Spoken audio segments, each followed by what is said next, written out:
Hi, my name is Nicole Irlbeck, talking to you out of Restoration Fitness, and I'm talking to you today about the top 5 mistakes people make when they start an exercise program.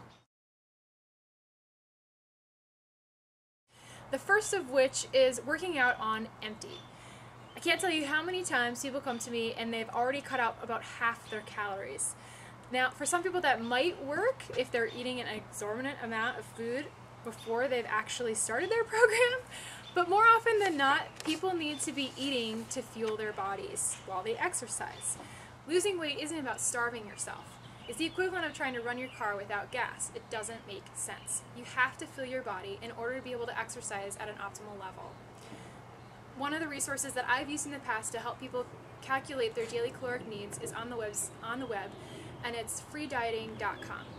Freedieting.com has the ability to plug in your age, weight, and it'll spit out for you your basic calorie needs for the day, including your macronutrients, which are your carbs, protein, and fat percentages.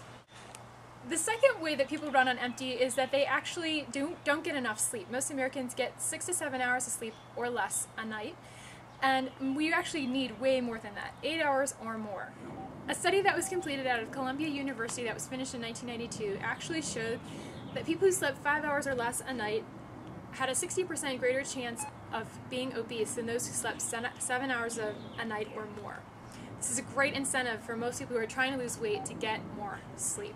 You'll be more energized, you'll have more motivation, and in general you'll be able to make better decisions when you have a better frame of mind to work from by getting more sleep. One of the biggest mistakes is that people fail to plan. The old saying goes, if you fail to plan, you plan to fail. I find that people who actually regularly write down what food they eat every day helps them keep their calories under control. First of all, you know what you're eating, and second of all, it keeps you from putting those things that you really don't need in your mouth. And also, it can give you a good indication of where you might be able to make some changes that will help you improve your nutrition. Secondly, make a plan out for your workouts. Now, this is one reason why I think personal trainers are such a great asset to the fitness world. Being able to have a plan in place where you get your calendar out and actually make a guided workout plan within each day, but also per week, can keep you on track long term, but it also helps you remind yourself of where you've come from. The third biggest mistake is avoiding resistance training. Now, this is primarily talking to the women out there. Most women feel like resistance training is either going to bulk them up or it's not as much effort or fun as doing a cardio program with their girlfriends.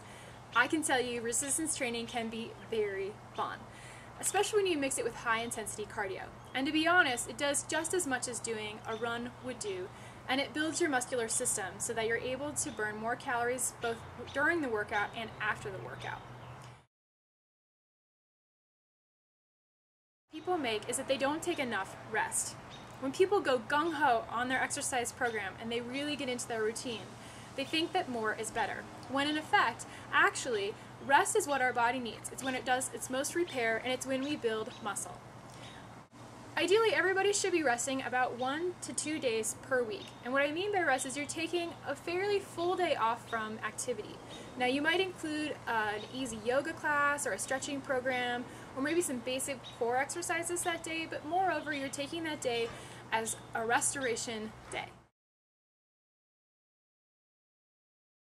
The fifth mistake is when we play the comparison game. This actually pertains to both men and women.